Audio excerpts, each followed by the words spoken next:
Good evening to everyone. Call the City of Mount Vernon March 19th council meeting to order. The agenda that we have in front of us is unchanged. Entertain a motion. I move approval of the agenda as presented.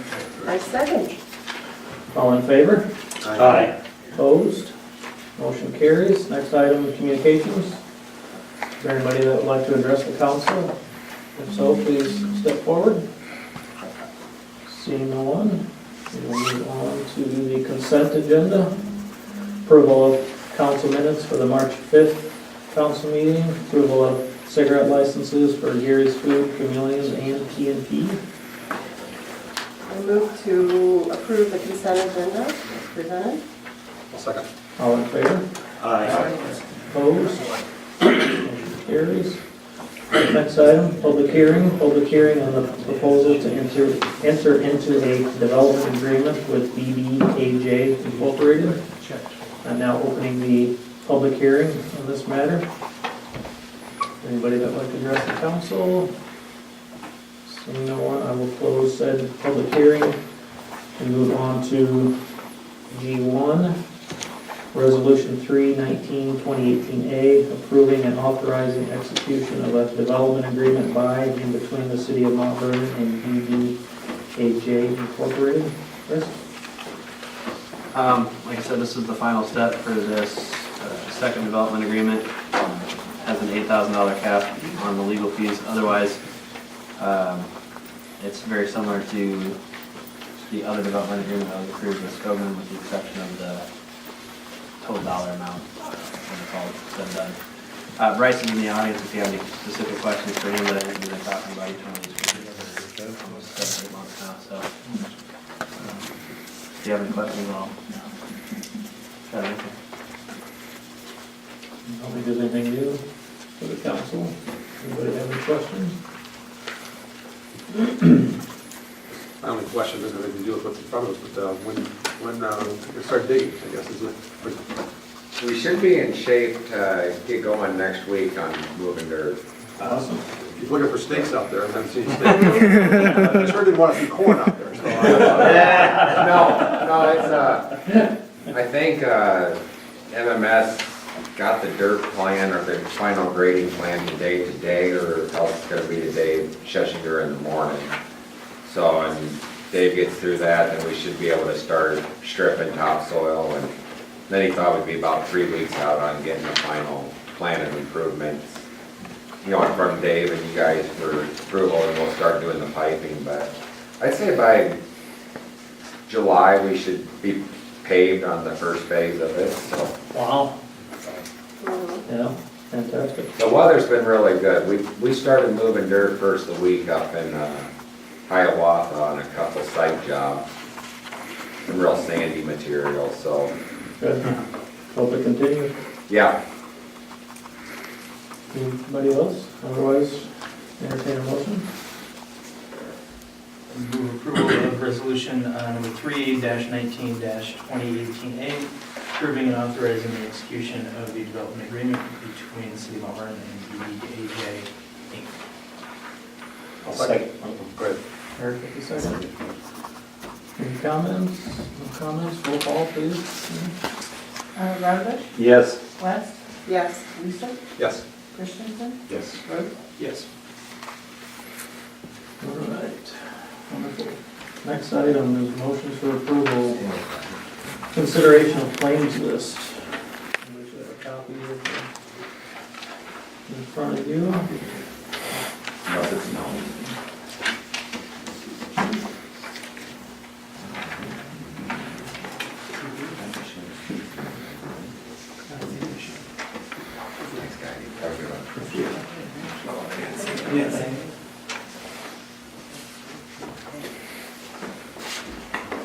there aren't any questions, I'll entertain a motion for the claims list. I will make such a motion. Second. All in favor? Aye. Opposed? Motion carries. Next item, discussion and consideration of the Mount Vernon Area Arts Council request to paint fire hydrants. I believe we have Mr. Dale Beats in the audience. Mr. Beats? Yes, I believe I sent emails to everyone regarding this? Did you get those? Okay. I think that we don't need an answer right now because I think more research needs to be done. I think the water department and the fire department need to get involved, and of course, safety related, anything safety related. And I'm kind of request that we do this backwards. I would like to know if there are fire hydrants available, and if so, which ones. And then we're going to move on to manhole covers and police cars. Well, I got a really nice letter from Nick Nissen regarding the plow blades. Yeah. And the kids Oh, put that's a cool idea. those. What a cool, Yeah. cool seasonal project. So I'd like to move ahead with that, if that's And okay. also those barricades too, right? Is that one of those? The concrete barricade? Yes. I mean, Whatever you guys want to give us. Whatever's not nailed down. The whole idea is to keep the kids busy Mhm. and to organize small groups for these art projects. Yeah, I think you'll, which I won't speak for the council, but you will have our support in terms of certain projects like that. I think the Okay. fire hydrant, like you mentioned, is gonna require some further discussion. Will you guys do that, or you want me to initiate further discussion with the water department and the fire department? I'll let Chris just answer. Well, I think if staff is able to go through, I wrote in my memo that I'm not necessarily opposed or wouldn't be opposed to individual hydrants maybe in the parks or specified locations that would typically require us to pause when we pull up to that anyway. The hydrants on individual streets, we did go through and pressure test and have the ability to go back in and paint to the NFPA standards, and we're all, working towards our ISO rating. But I do believe, like I said, especially around some of the park locations, that we can find hydrants if staff can identify those and then share them with Mr. Beeks and see if those are sufficient. If that's okay with. That would be great. There's no time crunch at all anymore. I thought there was at first, but our grant writer says to back off, so yeah. But, Nick and I have talked, the city of Ankeny has painted their piles, and granted, they only last about a year anyway, so it's kind of a nice program that you can recycle throughout. And of course, the concrete barriers don't look very nice, but they do serve a purpose. But it would be, I think, wonderful if we could That's a freshen cool those up as idea. well. Yeah. And the plow blades, they could be included in the Heritage Day Parade. That's possible. Yeah. All right, So, thank you. I just had one additional thought. I was looking at those photos, and I noticed, in light of the hydrants, thinking about safety, and, I'm not up to speed on how those are scaled, but I think there were, 4 different ones? Or cabin. They're color coded. Yeah, and there's actually, I printed some of the, I'm wondering if the tops of them are able to be solid, so I'm just wondering, is there a way to compromise on this? That's up to the water department. Yeah, And so- everybody involved with those. We don't want them to be amongst bluebells, and you can't see it anymore because it's a blue hydrant. Right. at the top, so. Right, but I Safety thought there were first. some, there's some fun ideas where they had Yeah. solid tops on them that might still work for the needs of the safety and the city workers for labeling that, Right. and also work for the art purpose. I think that's why those are done that way in other Mhm. towns. Mhm, They're still color coded. It's the tops and the caps. mhm. So it's the individual.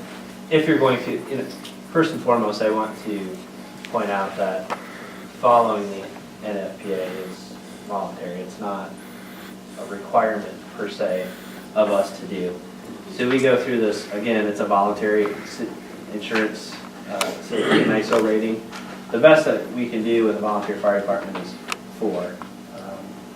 The better that you do on that scale, the cheaper your homeowner's insurance will be to those insurance companies that buy into the ISO rating, if that makes sense. So it's not across the board. I don't want anybody to say that automatically it relates to that, but So the caps and the tops, I think the reason the staff would look at specific ones because we have a number of hydrants. And then we're just talking about how we would incorporate this process with some of that, maybe start small and then kind of see where it goes. The most difficult thing about hydrants is they're metal. They tend to have to be sandblasted when they're repainted, and the paint has to be special, but it doesn't last. I mean, they sit out in the sun and get worn off of it. Yeah, I think there's an opening for discussion, and why I put that in there, it's just the caps and the top that would have to be color coded, and they, of course, could be incorporated, so. Of course, I couldn't help but notice that there's a very visible hydrant in Royal Park on the way in. You know, and I agree with what you said about, you know, kind of narrow it down to that. Yeah, I think if we start there and just see how it goes, how successful or the project is going to be, and then move on. Is Nate weighed in on this? So we talked about it at a department head level. He hasn't come out one way or the other specifically. His preference obviously would be not.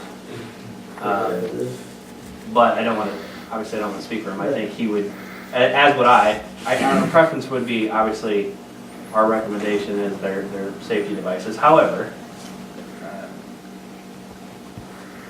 there are programs that we could look at. I think, like I said, if we start small, see how they go, and then develop something, you know, beyond that if we wanted to. But definitely identify some of those that are less involved in what our rating would be versus those that aren't. So. And I would say, since we went to the trouble of pressure testing and everything, to follow, I mean, personally, where I would stand on it, it makes sense to follow those ratings. But I think there's also, you know, some opportunity to compromise on it too, and kind of meet both needs without going to a board altogether. And I know that Cornell's are purple, so. Yeah, there's those are- a few consensus there. Well, and I didn't mention that, but Cornell's are all private. So on a private hydrant, you can do whatever you want. Do we, halfway on topic, do we have any other private hydrants in town? I meant to just start. I know. Can't think of any off the top of my head. Yeah, But it's like they're private, I've but never even considered. they have to notify us when they have it. Yeah. Yes, because it's Right, still connected so- to our system, but we don't replace them. They do. Learned something new today. Anybody else have any questions for Mr. Beats? Otherwise, thank you very much. Yeah, I want to thank you guys for all the support that you've given the Mount Vernon Area Arts Council. That's a really worthy trickle-down thing, Yeah. so thank you. Great for the community. All right. Next item, discussion and consideration of master agreement between the city of Mount Vernon and the chauffeur Teamsters and Helpers Local Union number 238, law enforcement agreement. Chris? I've provided both agreements. Both agreements are 2 years, 2.75% over both years. They increase their payments into insurance premiums by 1.5% each year. So they'll be paying 18% of the premiums at the end of this contract. Negotiations, I think the mayor can speak to this. I thought they went really well this year. The Teamsters entered in the agreement, basically putting two things on the table. We did get a chance to talk about PTO. And I do believe there's room for growth in that scenario, but there's a lot of questions as far as how the carryover would be, so on and so forth. So the police officers got an extra $50 in their uniform allowance. That all goes through Doug. So I was comfortable, you know, that $50. They asked for $100, we gave them $50. So all in all, I think I'll call it a peace offering on both sides. I think it was, as I stated before, there's a lot of question marks, especially at the state level, and neither side, I don't believe, really pushed it down a little too far. We have another election coming, obviously this year, and kind of see how the dynamic plays out there. We are going to, as part of the discussion, we actually focused a little bit more on the fact that we want to start a kind of a voluntary health and wellness committee and have food services come on a proactive approach quarterly and talk to all of the employees versus just the department head. So I think we're going to have some of those conversations about technically negotiating throughout the year, but have some of those conversations, and that way when we do enter negotiations, both sides fully understand the costs associated with it. So, if you have any questions, like I said, both contracts are fairly similar, with the exception of the form. We need, You need an individual motion for each one. so everybody's aware of, we need two separate motions. But yeah, I mean, I'll reiterate what Chris said. It was extremely smooth, so that's kudos to Chris as well as Chief in terms of leading the teams, and obviously kudos to the union and their leadership as well for, we'll have a solid partnership in place for years to come. Yeah, that was two, really. So I would move approval of the master agreement between City of Mount Vernon and Chauffeurs, Teamsters, and Helpers local union PPDA law enforcement agreement July 1, 2018 through July 30, 2020. I would say. All in favor? Aye. Opposed? Motion carries. Somebody else knows. I'll make a motion to approve the master agreement between the City of Mount Vernon and the Chauffeurs, Teamsters, and Helpers Local Union 238 Public Services Agreement running from July of this year for 2 years. I'll second. All in favor? Aye. Opposed? Motion carries. Next item, discussion consideration of Veteran Memorial Proposal. Mr. Wood, please. Good evening. My name's Kevin Woods. My brother Michael's the commander of Howard Post 480 here in town, but he's at some sort of Cubs spring training thing in Arizona, so. Anyway, as vice commander, and then Fred Lehman and Dean Borger here as well. Our proposal is, as many of you know, the memorial, the Veterans Memorial, and down at the cemetery is stood up for the most part. And, we started fundraising back in 2014, and through a lot of generosity of the citizens and the city and others, we've achieved at least the first phase of our goal of having it fully stood up. But we're considering, we're asking the city to consider whether it makes sense to move Howard Post spearheaded this, but, a lot of community involvement, but does it make sense to move the memorial committee underneath province of the city, because basically it's a city structure, and I'm not concerned basically with funds that we keep that are separate from Legion funds, but for in the future, does it make more sense to have that under the purview of the city for transparency? And Fred Lehman has done a wonderful job for about 40 years keeping our books in the Legion, and he's also kept all the books on the memorial, every penny in, every penny out in a spreadsheet. And I've asked Fred if he could stick around for 200 years, I'd just leave it the way it is. But the reality is that, it's not Legion money. It's basically, I would say, donations. It's a community memorial, and the city, it's a Mount Vernon money.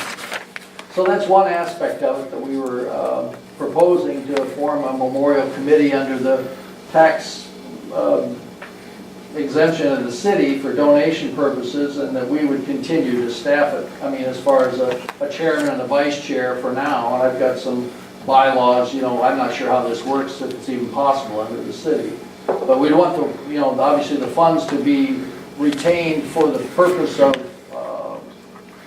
the memorial, for either upkeep, maintenance. We do have several follow-on projects as far as historical plaques to be put on the southwest wall, and a couple other things. The majority of it is complete, but we do have some things we would continue to do. We're just proposing that possibly the committee, or the memorial committee and its funds, be moved under the city just for transparency and accountability for future. So that's kind of my proposal, our proposal. Chris, can you share in terms of what Bob, his thoughts? Bob has some concerns. His biggest concern is, sorry, Bob's our city attorney. His biggest concern obviously is that once those monies get donated, whether or not we can technically put them in a special fund or not put them in a special fund. I did not have an opportunity to contact our auditors to see if that were possible. So I have not been able to verify his concerns, and Bob basically listed concerns. That was about it. He didn't give me a recommendation one way or the other either. So I think I would like to do a little bit more research with the auditors and see whether or not we can stick those funds.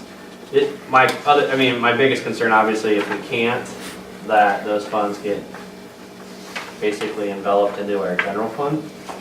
And our general fund is obviously healthy enough that we can kind of track how much was brought in, but it would be much more like an Excel spreadsheet that we would just have to track those dollars, because every year it's just going to be incorporated into the general fund, and then ultimately the council would have to come back and allocate those funds. So even if we set up a committee or commission or any one of those items, you'd still recommend projects or funding, but it would ultimately the council would have to adopt that spending plan. So that was kind of the second biggest thing, was even if we were to set aside a commissioner committee, ultimately the council has to spend the funds, and then it would be more of a recommendation scenario. So those were his two cautions. The biggest one for me is, we do stick, and we have a kind of a listing of our funds, our dollar amounts. Some of them are very specific. Sewer, water, for instance, they're all separate from the general fund, but things like this tend to get basically thrown in with the general fund. Then it's just a matter of manual tracking as we go through. Not that we couldn't do that, it's just I didn't want to tell you or tell the Legion that this is where the money was always going to be sitting here. Chances are we were just going to have to manually track it, and then every time you wanted to do something, you have to come in front of the council. Well, that's good information. That was obviously something we kind of wanted to just operate, mainly because under the tax exempt, for donations, and then also as years go by, for some transparency in the sense, Fred's got it all on a spreadsheet if someone wanted, where did this money come from, where did it go? But to ensure that, and then not only that, in future, Legion leadership, so there's a clear separation and there wouldn't be any. I'm not proposing that any future leadership would be into the memorial money, but if it was under the city, then there's no question about it that there's Legion monies in the Legion and the memorial monies in that fund. The ideal for us would be to continue on with us making decisions on the memorial and spending money on the memorial, and Fred cutting checks out of the separate checkbook we have for that purpose now.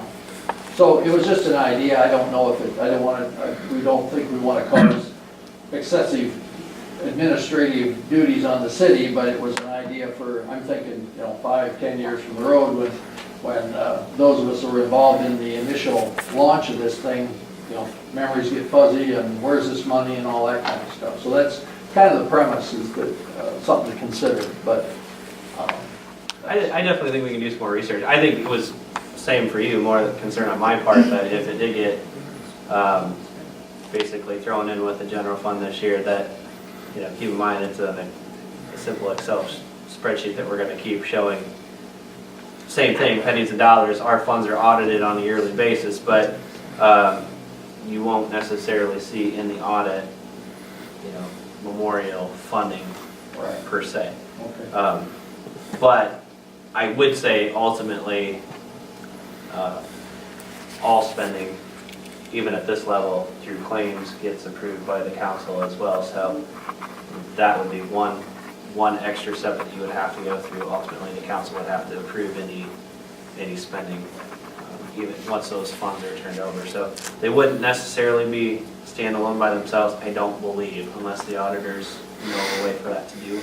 Okay, yeah, we were just discussing among ourselves if there's other volunteer organizations, landscaping and beautification, that have their own monies separate from the city, and that was probably something I should have researched a little more before we suggested this. Well, the best example I can think of is the community development group. You know, having been on that board for the last 7 years, that was also an issue that we had. We wanted to be able to, you know, accept donations and have the donors be able to claim them, you know, from the same perspective that you're talking about. So, but rather than running it through the city, the community development group developed its own 501c3 community charitable foundation. And I see that as a benefit because all those funds are still managed by that organization, and it doesn't involve the city council at a, you know, at that level managing the minuscule, you know, details of that. Right. So I'm just wondering if there's another option for you to do something like that. Sure, certainly. Because I certainly We understand the discussed that. benefit that you're talking about. Because we're already a tax exempt organization, and there was some back and forth whether this is necessary or not. Again, my concern was not so much with the current group. We all know where the money is and it's well accounted for. It's just future, you know, if down the road somebody says, here's $5,000 to do something with memorial, you know, it's not small amounts of money for a small organization, so. If I could just say, Go ahead, Dean. this is Jump sort right of up there. on the fly here, and I don't want to take extra time, just to raise the point. I think it's broader than the funds itself. That could be a line item in the overall general fund. I don't think that's a problem. But as we look down the span of time, that memorial is going to have some governance on itself. The city council could do that. And I'm adding more detail there, but the Legion may not always be around. But that memorial is going to be on city property. So I haven't brought this to you because I've just been researching where this could develop. So there has been obviously conversation that both has brought forward some issues at the cemetery and the creation of an actual cemetery committee or commission. Moving forward, my expectation, the fact that the memorial, Veterans Memorial is in the cemetery at some point, you know, realizing that the city would likely have some ownership of what's going on there. So I think right now, while it's not pressing, we can have that conversation, but I do believe maybe under the guise of an entire cemetery type committee, something would kind of develop there. And it appears there's a number of communities surrounding that do have a specific commission or committee that deals with kind of the nuances of the cemetery. So that might be something that we could do. And again, it's rather unusual. Most people don't come to the city wanting to give us money. They tend to ask for it. So Under certain so I think, I do believe that there's some possibilities there, and it might be even a little bit more grand, obviously, than just the memorial, but So who owns the ground upon which the memorial sits? the city. And who owns the memorial itself? I believe the Legion owns it. Well, that's again, that's for the discussion point, you know, the monies came, we did donate a fair amount of money, and so did the city of Mount Vernon, but the balance of it was made by citizens of Mount Vernon and interested parties in seeing the memorial stood up. So, I mean, to my way of thinking, it's a community property. I mean, if we were in court, you know, if I wanted to park my camper on it, I'm sure that it would come down and that the city owns it, and or if someone wanted to maybe decorate it in such a manner that was unbecoming a veterans memorial, I think the city would have the final say.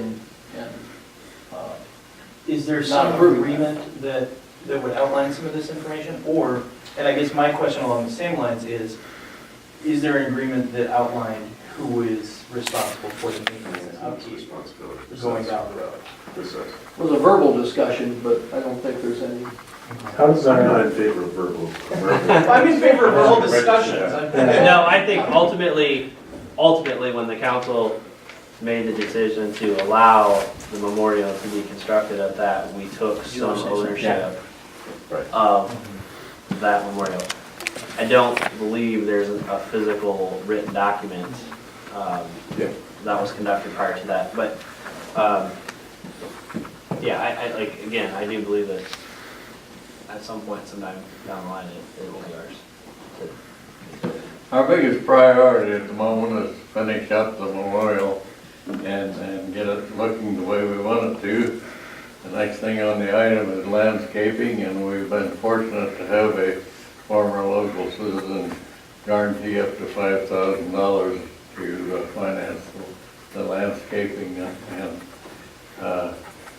then we have to put in the permanent wiring for the lighting that goes in front. And then we are also working on the education program. When Jim Beatty proposed this memorial, he proposed it to have historical presentations across the whole front about how our country started and where it is and so forth.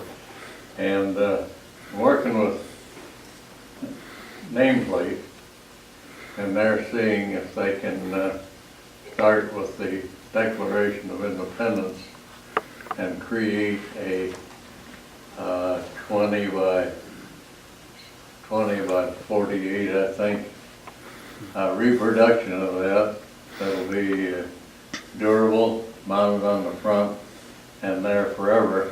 And Jim Beatty envisions that as a place where a teacher could bring a school bus full of kids. They could come there, they could look at the veterans who have served, they could read these historical messages and so forth.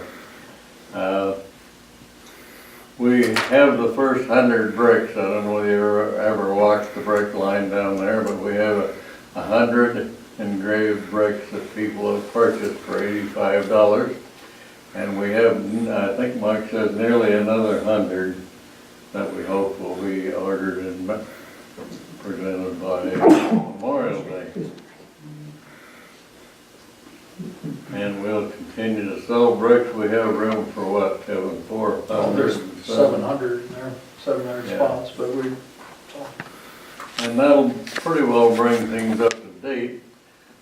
We hope you're as happy with it as we are. We've got an excellent contractor that did a flawless job of getting the cement work all done. And so from there on then, it would be a matter of when veterans die during the year, then at the end of the year, their names will have to be engraved in the granite on the inside of the memorial. And I guess we were fortunate enough the first round of 409 names. I think there was only one real mistake, and we were able to get that corrected. And other than that, it'll just be marked maintenance as we go along. We're happy with the way it's come. It's taken quite a while to get it done, but we have had good cooperation from the local people and the donations and so forth. Thank you. thank you. Chris, do we know how Lisbon handles their memorial? I know they have one of theirs. I haven't cemetery. talked to Connie now. The last question that I had was, so we've had citizens give donations for a number of things. Fire department has got a lot, that's general fund. Police department, general fund, Parks and Rec, general fund. So, it's not unprecedented for the city to take donations from citizens. No. And, carry them through towards things that are just, not necessarily tracked as minutia and line items and budgets, etc. But I also really like Stephanie's idea about allowing the CDG to serve as, I don't know how far away it is from their core mission, but that's one option, other than your nonprofit. I think it's worthwhile for us to consider multiple options in terms of handling the funding, accepting money and expending it, but then also I really think we need to understand more about ownership and maintenance responsibility and clarify that. From that perspective, to me, it seems like the city should. It just makes sense. And like I said, I truly believe as soon as the city said, yes, you can place that there was an intent, an implied intent, Right. potentially to come in. And I would agree. I think we could work together first on that and then start talking about some of the parameters, and Yeah. that'll allow staff to get some questions maybe. Well, I mean, you can separate improvements from maintenance, right? And kind of delineate those things, because it seems like that could be clean and appropriately separated, perhaps. I mean, changing light bulbs is one thing, engraving names is another. Yeah, and again, it's a matter of just, it's a matter of tracking, and it's really not an impossible thing. It's just, I want everybody to be aware that it's. Hey, we don't have to make that choice now, so that's. No. And I do like, you were mentioning earlier, even though it seems like it's been in your back pocket for a bit though, but the cemetery committee, that, to have a place for these sorts of things to go and look at some of the issues that we all know are out there and put a format together where we can get those solved within the parameters of the city. I thought Mr. Schultz made an excellent point that cemeteries do speak to the community. Well, it's When they one of look the bad. emphasis, whether or not we want it to be, it is, and so, yeah. And that's what I'm finding in my research as I get replies back, that a number of cities have just resolved to the fact that it's an expense, whether or not it was an expense that we started with or have inherited now. It's just one of those items that they've kind of incorporated in. This is just a need that we need to fulfill in the community. One thing in closing, we've discussed in our meetings at the Legion is, I think, Dean, you brought up several times as far as an official, some sort of official recognition handoff, because we were concerned about, future, I don't know if I want to say liability, but who owns this thing, We did discuss early on if there were accidents or whatever, whose insurance covers what, and that type of thing. So it wasn't not brought up, but there's probably just some, I don't know if it has to be officially recognized as transferring the value of it, or this entity is a property of the city of Mount Vernon. That's what we were looking for too, is some sort of official, is that pretty much covered, so. And again, it doesn't have to be solved tonight, but we thought we should get on somebody's radar while it's on our mind. So, if you don't I do it, appreciate that. Yep. all right, A thank you. notification. Thank you. Thank you, Mr. Wood. It'd be a notification to ICAP. Just to let them know. All right, next item, discussion and consideration, maintenance quotation for lift station pump. This is the same pump that you discussed at the previous council meeting. The pump quote that we received was actually only for $5,000, so I wanted to come back in front of the council and ask for the potential to spend up to $5,000 if we could just replace the pump, given the age and the fact that we're basically gutting this pump for $3,500. Probably makes much more sense to go ahead and replace it. There will be a second pump that will likely face the same decision next fiscal year as well. I would move approval of up to $6,000 from expenditure for replacement of this particular lift station pump. I would say. All in favor? Aye. Opposed? Motion carries.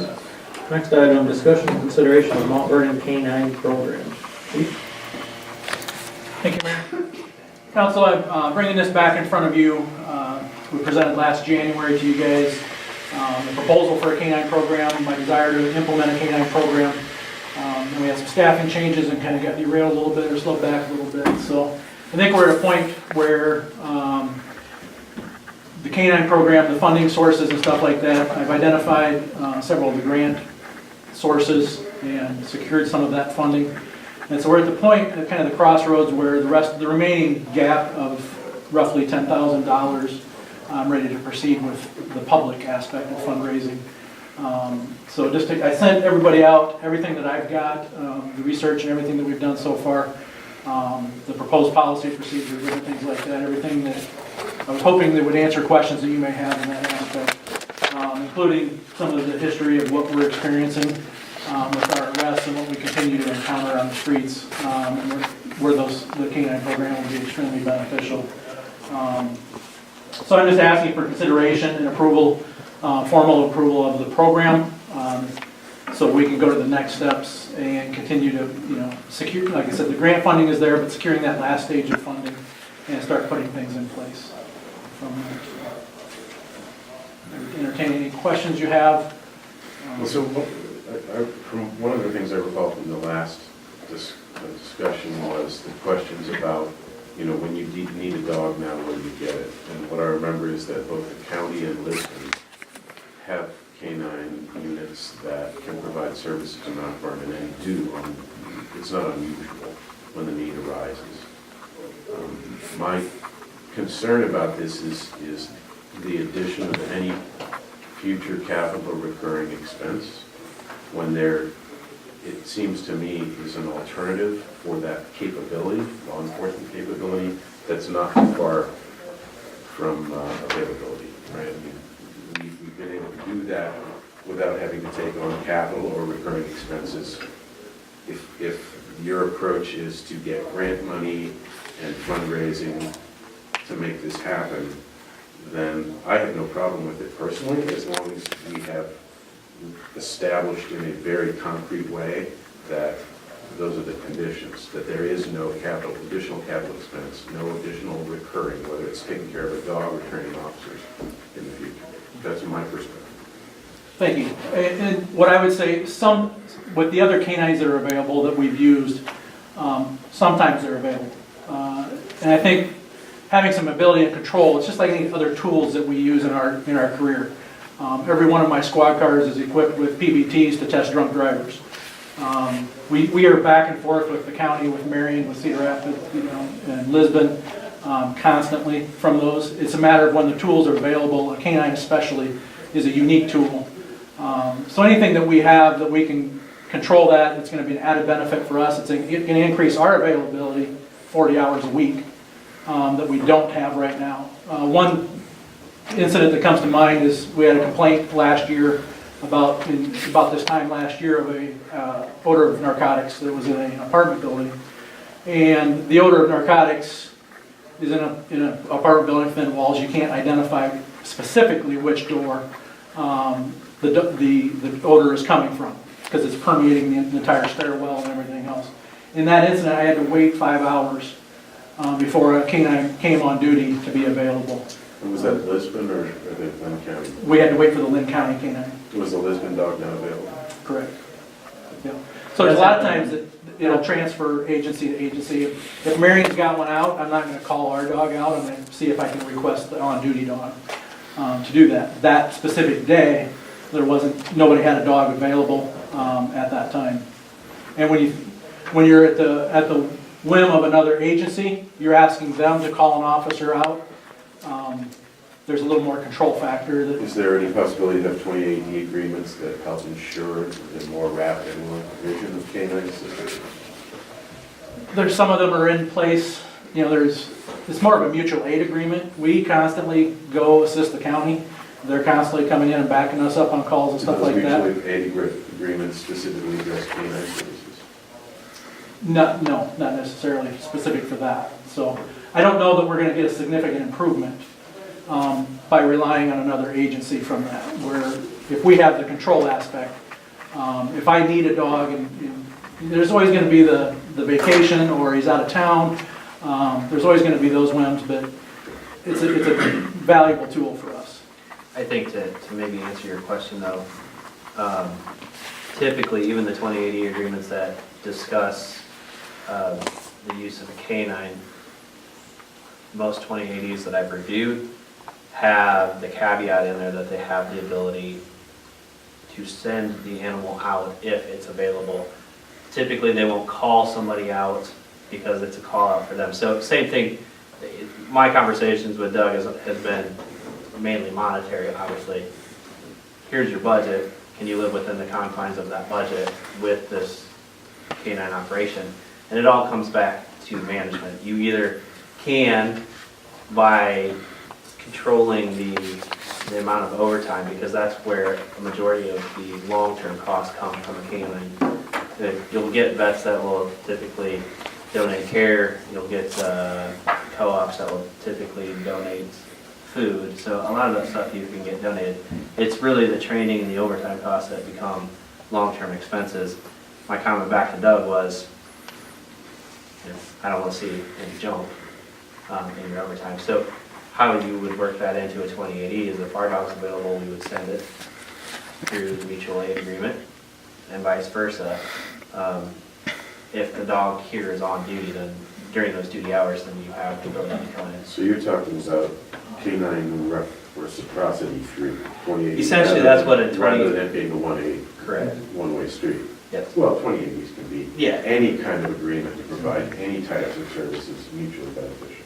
The goal being nobody has to take on a 2-hour overtime call out, Yeah, to go and service another. That's where understood.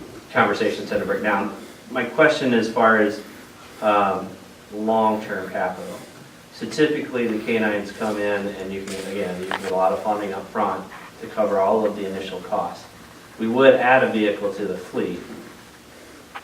Theoretically, adding a vehicle to the fleet should elongate the life of all of the vehicles, not necessarily having a net effect on our capital And that expense. but vehicle is not more expensive than one that's non-canine? The equipment going into the vehicle is more expensive. And assuming that the equipment is transferable, it's a one-time cost, but I don't believe that the equipment is necessarily transferable, based on my experience. It might be for 2 years, and then it might not be anymore, or for 2 cars. It Well, definitely the tends. model could change. That's my point, it can change at any time. Now, and same thing, if we lose the canine, you can pull that equipment out and retrofit it back to become, Sure, so there's a it's cheap whole to lot do of, that. yeah, I mean, there's a whole lot of conjecture that goes along with Right. that. Again, this is all theoretically, it would all work together. The way that Doug has set it up in the conversations with myself, there is no net effect necessarily on the budget. We would incorporate that 4th vehicle into what is already set aside in a replacement fund. By skipping a year, The additional equipment, or skipping a cycle. the additional equipment would come via grant funding for the inserts, because the dog has an automatic release, it's the special compartment that goes in there. You would have that option then as a council, because I think truly, 6 to 8 years is how long you're gonna have Sure. the animal. At that point, then the council that is there at that time is going to have to decide, can I get enough grant funding to do this again? Because Or that council may say, well, we always do this, so we gotta figure out a way to do it, which is my whole point, like future generations of decision makers, it becomes the normal. It's the people who turn it into normal who must carefully consider it, because once it becomes normal, it's the expectations of something we do, right? That's my position. Like, we're taking on in perpetuity a new law enforcement capability, right? And nobody's gonna retract from that, right? You're never going backwards. It just doesn't happen. no, I've only, I wouldn't say that. I've seen it happen I wouldn't once. say that either. Yeah, because, I have we had a seen it. canine, when's the last time we had a True. canine, Doug? That was 100% voluntary, that dog. Correct. Right. Zero.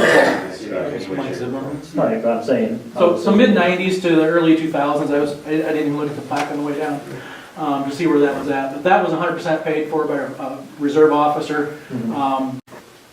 He was single at the time, doesn't have any kids, and that was his hobby. He wanted to trick out his Mustang, and that's where he invested his. And so that was a huge benefit for us at the time. There's been a lot of changes and stuff like that too, and obviously I don't think we're gonna find one of our reserve officers that wanna do that at that expense level. The other side of that is it's still a reserve officer, so they're out here 1 day a month, as opposed to every day they're working, 40 hours a week and stuff like that, so. So do you have a full-time officer willing to make this commitment? Absolutely, you bet. Yep, and included, one of the things I wanted to share with that is the six-year handler agreement that the union has already signed off on and accepted, that they go along with that too. It is a commitment, and it's not just a commitment for work, it's a life commitment for that officer. That dog is gonna become part of their family, it's gonna be around their kids, he's gonna be taking care of that dog 24/7, from that aspect. And And they're big dogs, keep that. they can be, yes, and very energetic, Related to- yeah. See, that's the job. if I could just finish, I have seen it happen in 2 occasions. 2 communities did step away.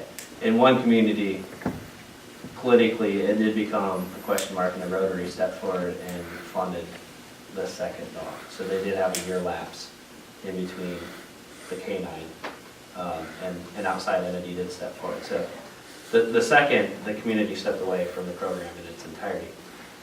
I will say that the program was run poorly, hence my concern when Doug asked me about this initially, because there were $20,000 in overtime expenses on an annual basis. That's not going to happen because we don't have that room in the budget, so that was my first comment back to Doug is, as long as I don't see an increase in wages and operational expenses, I'm happy, but that goes back to how you manage this and how he manages his personnel. Well, so, I mean, my concerns are financial, and yours are too. Correct. And you're giving me assurances, and I trust you 80% with regard to your ability to control it.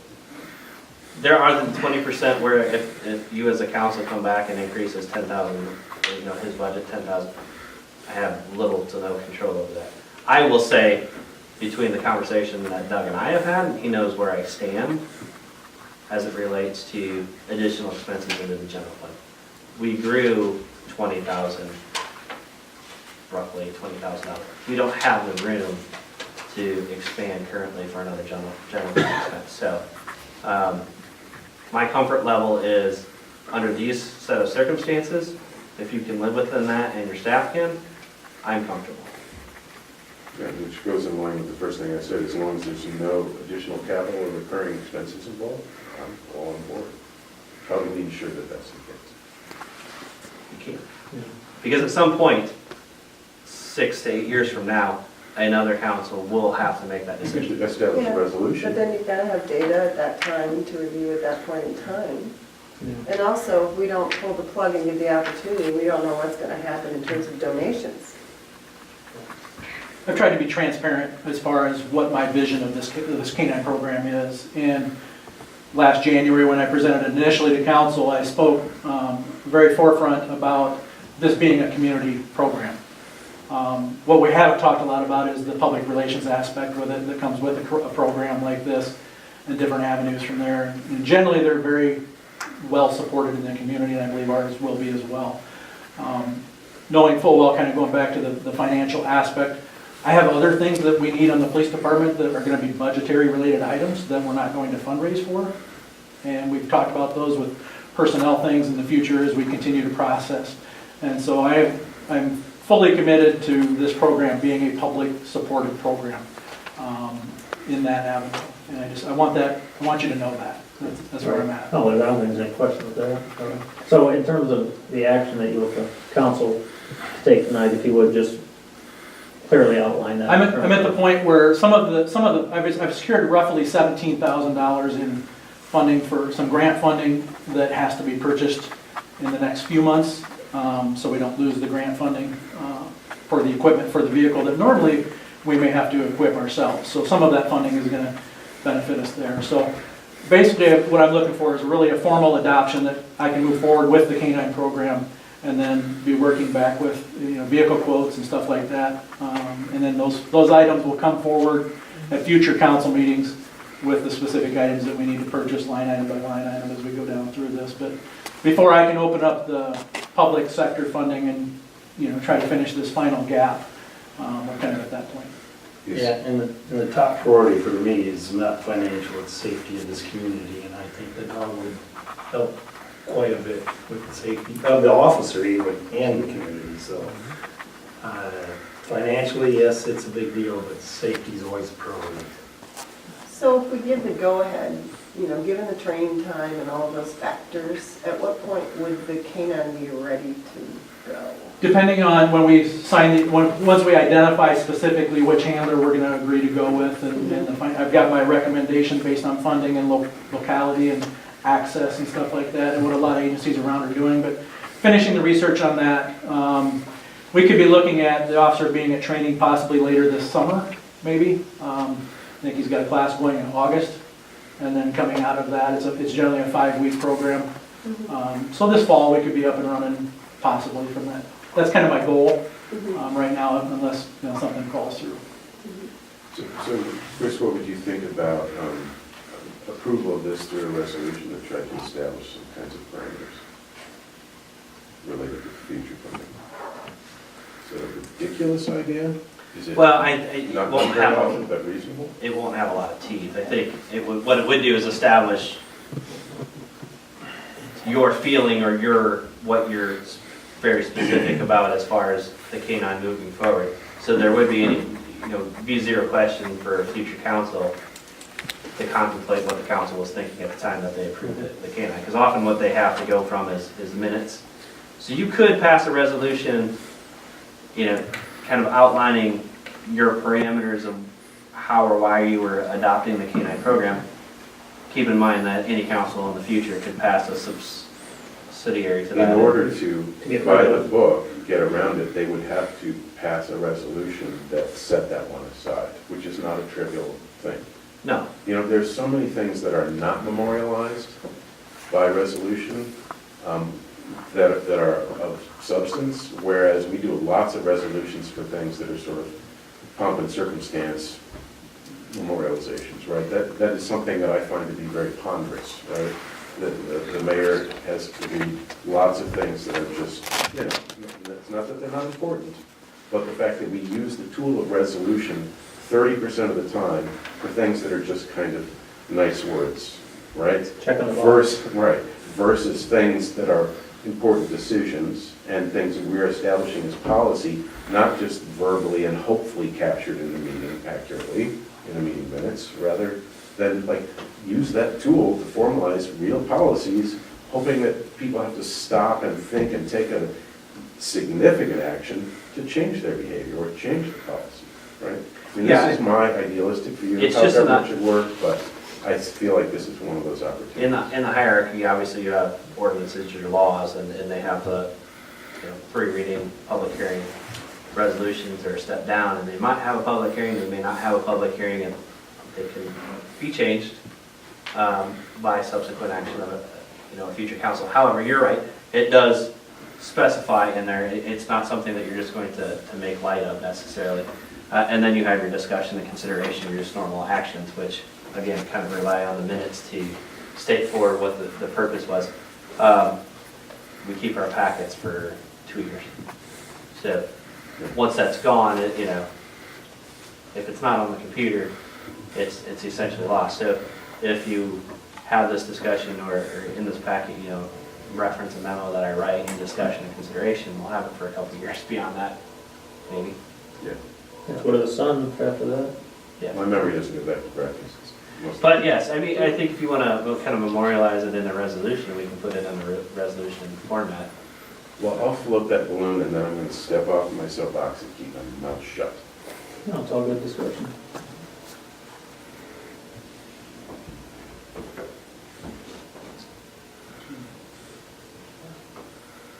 Well, I would be in favor of moving forward with the K-9 program. And if putting a resolution together to specifically state our intent to do so and our reasons for it, and our intentions behind it going forward, I'm in favor of that as well. Do we need a motion per se for this, or? No, if you want to indicate, if the feeling generally speaking from the council is to put it in a resolution format, we can have a resolution at the next meeting for you. And then at that, once we establish a resolution at the meeting, then you can discuss additional parameters and approve, with additional comments. Eric, Steph, Tom, anything to add or thoughts? Community recently lost a dog at the elementary school. Is there any crossover, or is that too mixed? Generally not. Service dogs, generally not. That's fine. I think you get, again, as we go through the process and physically select a dog, it's quite a process. the handler has to go there, they have to interact with the dog. It's more of a partnership and a relationship between the two of them to form the team. But you've probably all seen videos, or you've got the super nice dog, or you've got the super aggressive dog. And as I stated again, our dog will be a community dog. It's going to be a dog that, it's probably not going to be the therapy dog, but I think you're going to have some side effect. Kids are naturally attracted to him. The dog will, I fully anticipate, will be very active in the schools doing presentations and interacting with the kids in a positive environment from that standpoint. It's not going to be one that is going to be a super aggressive. Do they make their own PowerPoints or? I love that aspect of it too, because I think that children may or may not come out of their home with a positive viewpoint of a policeman. Correct. But oftentimes of an animal, they do. And so anything that can make that connection better for a child, I think is a good thing. And I think Officer Moll is a perfect fit for this as well. He grew up here, he's part of the community already. He understands the community aspect. And we'll integrate that dog into that capacity as well. Nice job with your marketing, by the way. You like that little puppy? Yeah. Puppy on there. When I was thinking about somebody else with my last slide on that as well, with the little cat walking in front of us. Yeah. We have an issue. We're gonna have to figure out the turf wars up here on that. Thank you, Council. Thank you, Mayor. Thanks, Chief. Thank you. So I think it's Clifford, Kristen. you- Yeah, we'll prepare a resolution for the next meeting. Okay. Sorry. Next item, discussion and consideration of setting a public hearing date for the preliminary plat of Hickory Acres First Edition to the city of Mount Vernon, Iowa. Chris?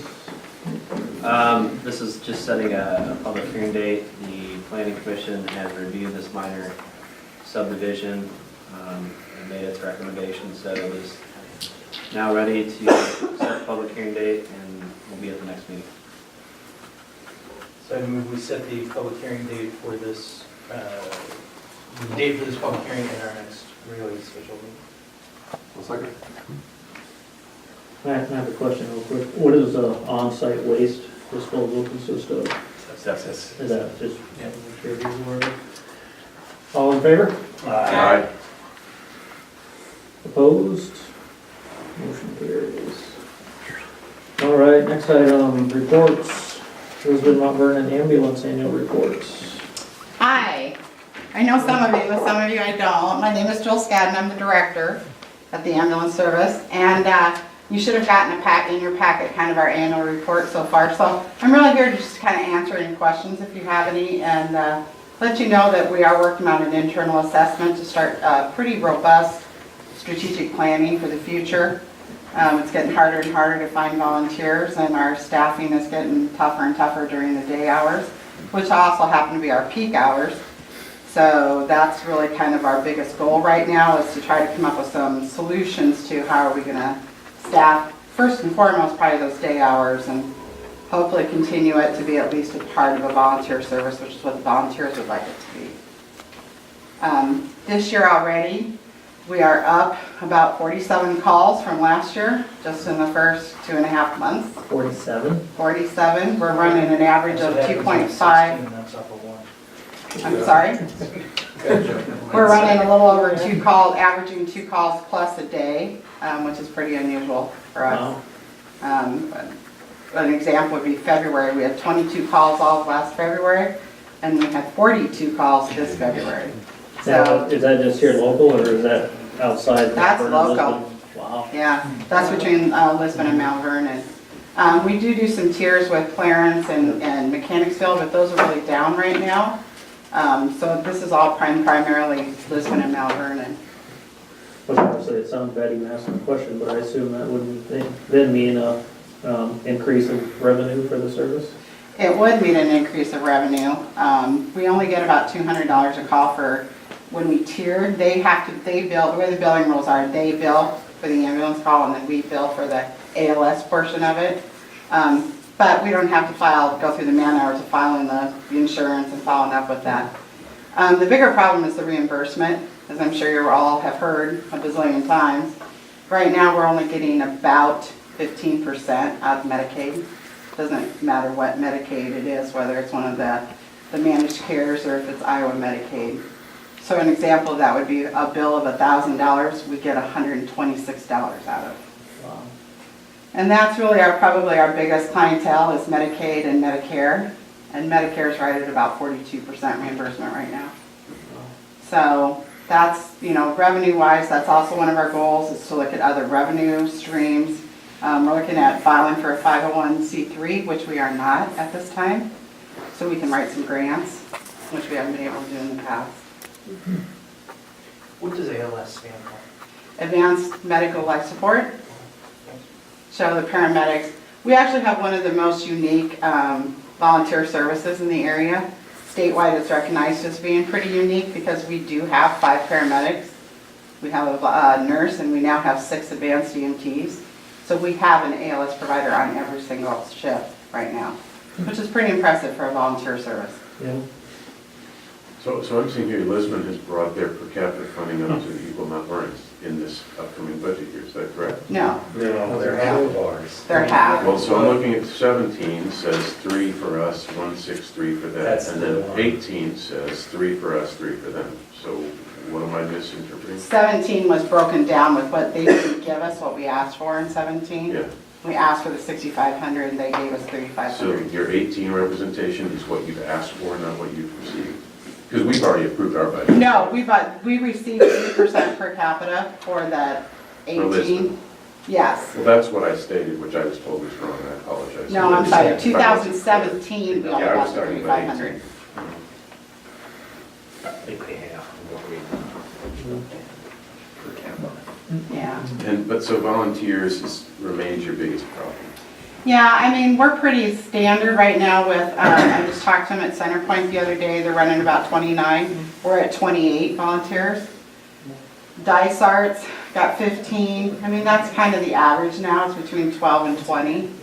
Back in the days, about 20 years ago, when you were around 30 and 40 volunteers, just doesn't happen anymore. Well, so when I was prior term, we talked a lot about trying to figure out ways, pools of people from whom you could draw more volunteers. So we talked about volunteer fire department, other city staff, Cornell, right, local employers that would be likely to step up. Do you guys have programs where you're appealing and meeting with these local employment entities? We have been reaching out more and more. We've been going kind of door to some of the volunteer council members a year ago went door to door and talked to some individuals. Cornell is down with their volunteers, so that's part of the problem for us. The students aren't, they're down in general, and the students that they're getting just they're not able to commit.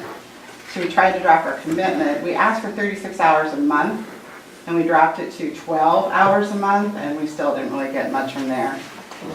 Some of the services around town is the schools used to be, in a lot of areas, used to be able to let teachers go. We don't see that happening anymore. Most of the shops uptown are boutique shops, so they really can't afford to have somebody lead. Yep. So those are the issues that we're running into. So Cornell really is the biggest pool, but it's. Well, we actually started going out to volunteer affairs at the other colleges in the area. So we got 4 from the University of Iowa last fall. We got 1 from Mount Mercy, we've got 2 from Coe. We've gotten 4 from Kirkwood. So we've just kind of been going out to those colleges. If there was some kind of graduation credit, some kind of like.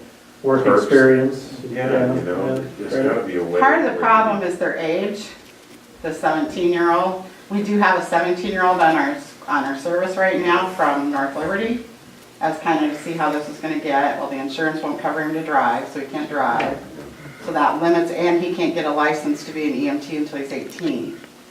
So that kind of, it puts a body in there, but that's kind of all it does. Does anybody have any questions for? Just that I don't see this getting any better. And thanks for your service.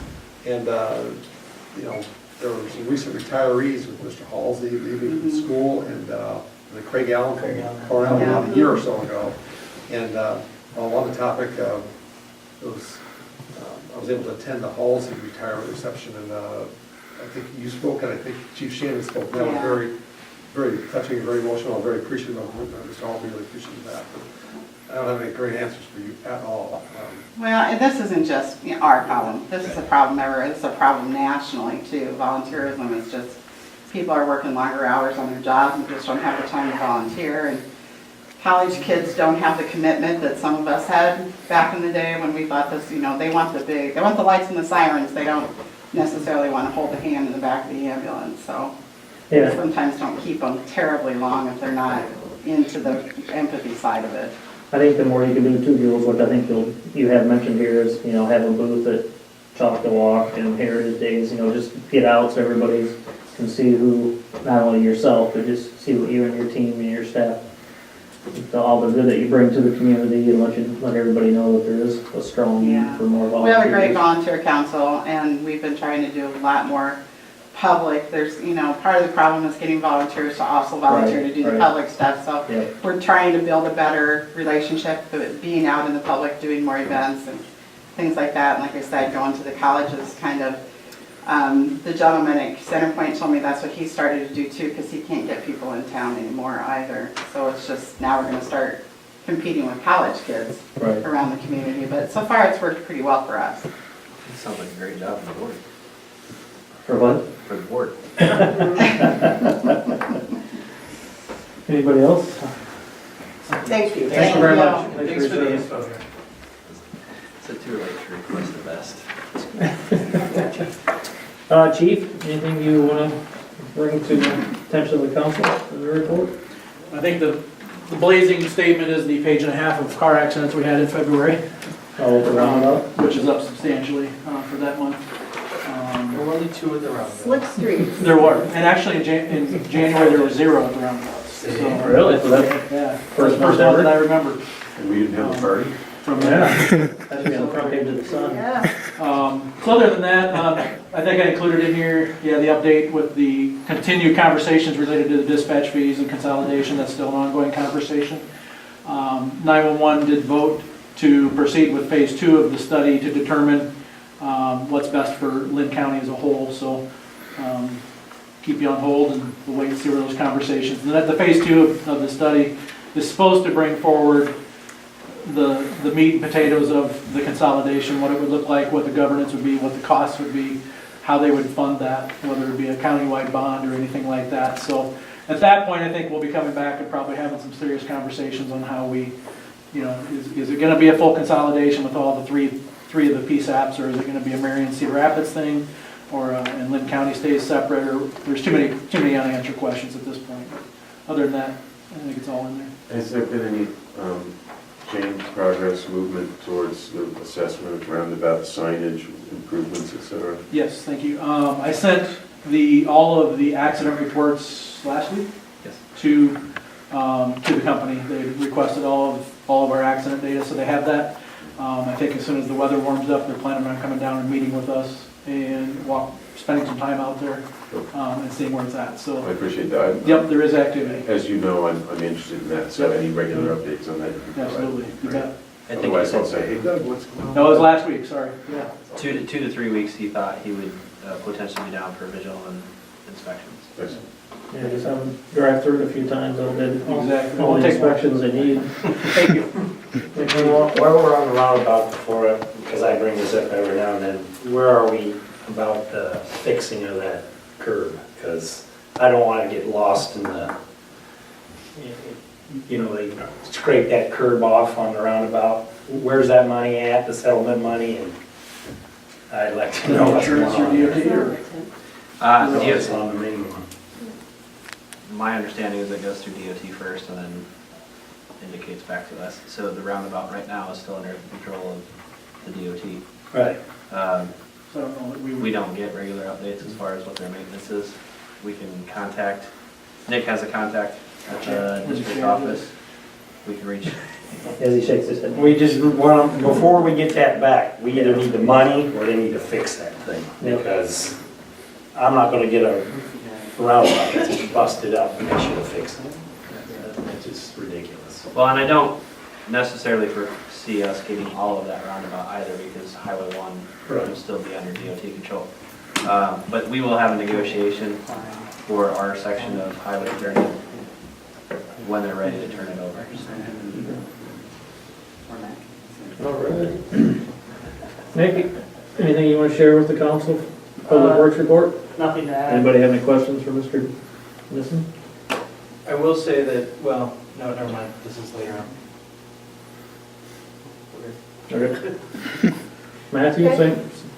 Oh, Steph, you have something? Nope. Oh, Matthew, I'll... I mean, Pose the same question to you, sir. Anything? Public Works or Parks and Rec? Nothing to add. Are there any questions?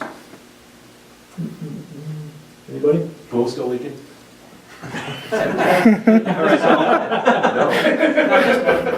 Yes, but not right now. It's filling currently. Joe. All right.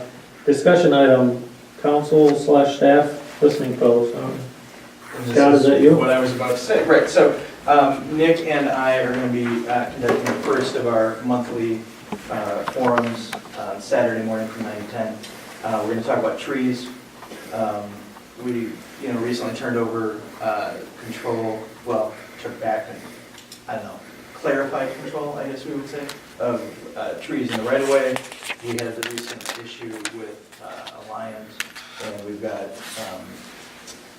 what's the one, the bug that kills them all? What do we call it? The arrow emerald ash borer. Yeah. So there's just stuff on it. So we're going to talk about trees, and we've got the trimming that's in the southwest quadrant right now, so they'd just be available to answer some questions and So talk who's there. setting up the Facebook event? I think it would fare well there. Well, we don't have the city Facebook page. Yeah, there is. And Twitter. I knew we had the Twitter. All I right. just think if we made Facebook I just events said out of the these, Twitter. it would be Um, an easy way to spread the word. Yeah, so we'll get that. We're gonna add the Sun potentially, I'll say houses all being advertised. and then we'll push it out through Facebook, and I'll send it out to everybody. So we can. I'm happy to share it. All right. And maybe you could use the monthly news, the quarterly, the semi-annual, the newsletter, which I Yeah. just received, so it's. Well, that's my goal going forward, is to set a schedule calendar or out something. for at least the next quarter, if not 6 months, just so we can do that as well. Cool. And if you So this want is to the first one. make sure you send Marty a calendar invite to his phone. Well, I was gonna send a Facebook one, because, I mean, all I see all day long are just Marty's Facebook posts. It's absurd. Yeah. Absurd. So Anything else? that's all. That's great. Excellent, appreciate that. Anything else in terms of reports? Nothing from the mayor, anything council, committee, anything to share? Just want to say, I'm going to start attending the CDG meetings on a regular basis.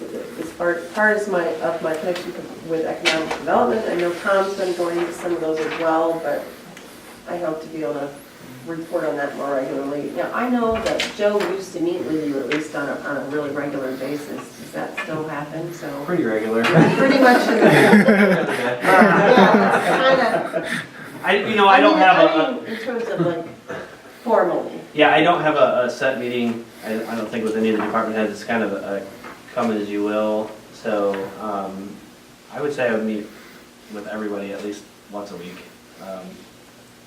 And then every other week, the department head meeting. Now, unfortunately for Joe, he has his program that films at the same time as our department head meetings typically, but when he can, he comes. So I will actually be at the meeting tomorrow, for the noon luncheon for the retail. Usually they will reach out to me specifically when they want me to come and speak on a topic. But yeah, I would say Joe's in City Hall at least daily. Chris, your report or Tom? I'm on this here today. They're looking at the 2 new subdivisions, so they're actually going to put a proposal together to maybe potentially interconnect some city spaces. I do not know what that number is going to be, but they are going to at least put something together for us to consider. So I hope to see something here in the next couple weeks. I do know that they have made contact with House Code, and so Spring Meadow Heights is most likely a go for their services. I did meet with Enhance Iowa prior to my conference last week. We weren't awarded at the meeting. We're one of, I believe, 6 applications that are still pending. They wanted to see a little bit more local pledges before they made an indication one or the other. One of their largest hang-ups is the amount that Lynn County is putting in. I think this has been an issue that they have had statewide in counties, not just Lynn County, but all. They're always a rather smaller portion of these larger projects. So I will be traveling to Sheldon on April 11th, 5 hours away, to attend the next meeting. So they thought the county should contribute more, and therefore they're hesitant. I think they're trying to figure out ways to maybe indicate to the county they should. Apply for it. Yeah. And meanwhile, isn't the county wanting to see more in order to double those there? Not necessarily want to see more. I think they want a specific request. They're going to consider some additional dollars in May. It's could have been probably worse timing for the county because they're talking about making the switch from 5 to 3 and not being committal to future boards. So we'll see. I'm anxious about the April 11th meeting.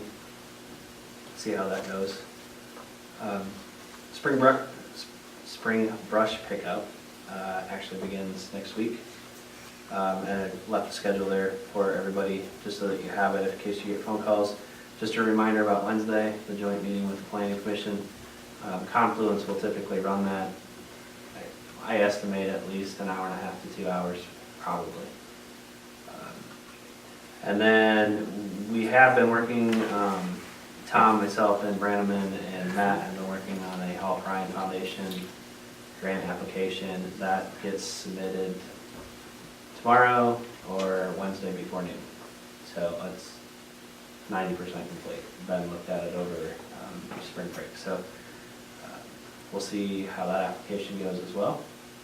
And then from a fundraising standpoint, when I put this in, there was $25,000. There's now over $31,000, which equates to $62,000 for us. So my goal is to be able to go back to Enhance Iowa and show that, in a matter of 3 weeks, we were able to raise. So I think they were okay with the fact that the council would temporarily close the gap in order for the project to move forward, but I think they still wanted to see the gap slightly smaller before they indicated yes.